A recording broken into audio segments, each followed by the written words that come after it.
पूरे भारतवर्ष में होली में होलिका दहन की परंपरा रही है, लेकिन इसके पीछे की कहानी और इतिहास पूर्णिया के बनमनखी से जुड़ा हुआ है। बनमनखी के सीकलीगढ़ धरहरा में आज भी होलिका दहन से जुड़े अवशेष बचे हैं, जहां भक्त प्रहलाद को बचाने के लिए खंबे से नरसिंह अवतार हुआ था और प्रहलाद को बचा लिया गया था।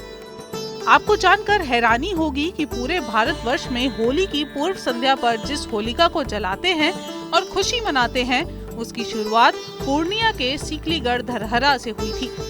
मान्यता है कि असुर हिरण्यकश्यप ने ब्रह्मा जी को प्रसन्न करने के बाद देवताओं को पराजित कर दिया था, लिहाजा तीनों लोकों पर हिरण्यकश्यप का अत्याचार शुरू हो गया।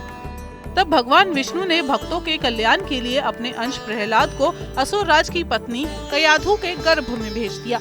जन्म से ही भक्त प्रहलाद विष्णु भक्त था, जिससे हिरण्यकश्यप उसे अपना शत्रु समझने लगा। अपने पुत्र को खत्म करने के लिए हिरण्यकश्यप ने होलिका के साथ प्रहलाद को अग्नि में जलाने की योजना बनाई।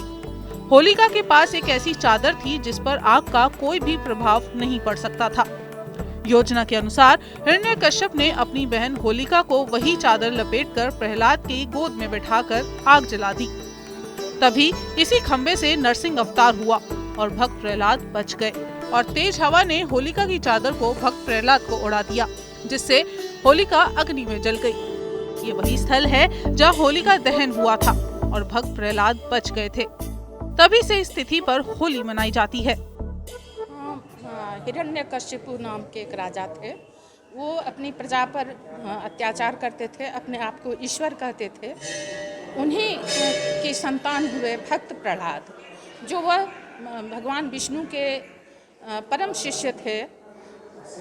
इस बात से हिरण्यकश्यपु जी चिढ़ जाते थे और अपने छोटे से बालक पर काफ़ी अत्याचार करते थे।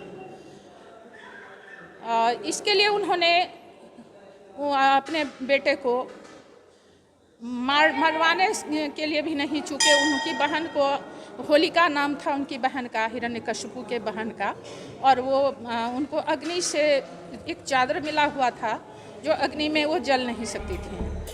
नरसिंह अवतार के इस मंदिर का दर्शन करने दूर दूर से श्रद्धालु आते हैं और उनकी सभी मुरादें भी पूरी होती हैं।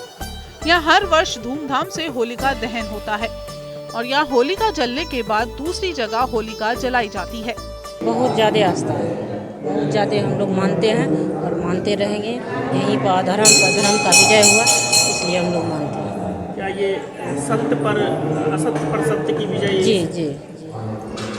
क्या कहेंगी कि होलिका यहाँ कितने लोग आते हैं इस मौके पर?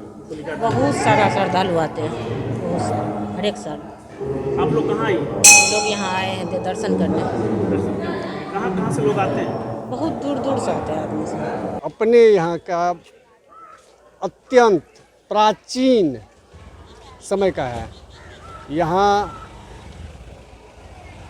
क्या कहते हैं, हिरण्यकश्यप का वध,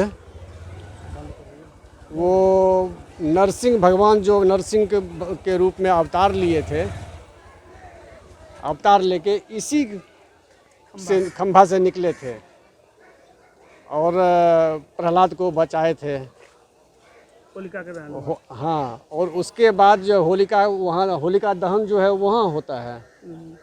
और ये होलिका दहन जो है बहुत ही धूमधाम से, यानी कि लाखों की संख्या में लोग यहाँ आते हैं और ये अब पर्यटन स्थल भी बन चुका है। होलिका दहन की परंपरा से जुड़ी पूर्णिया के इस ऐतिहासिक स्थल पर हर वर्ष विदेशी सैलानी आते हैं और कई फिल्मों की शूटिंग भी यहाँ हो चुकी है। बावजूद इसके इस स्थल का जितना विकास होना चाहिए उतना नहीं हो पाया।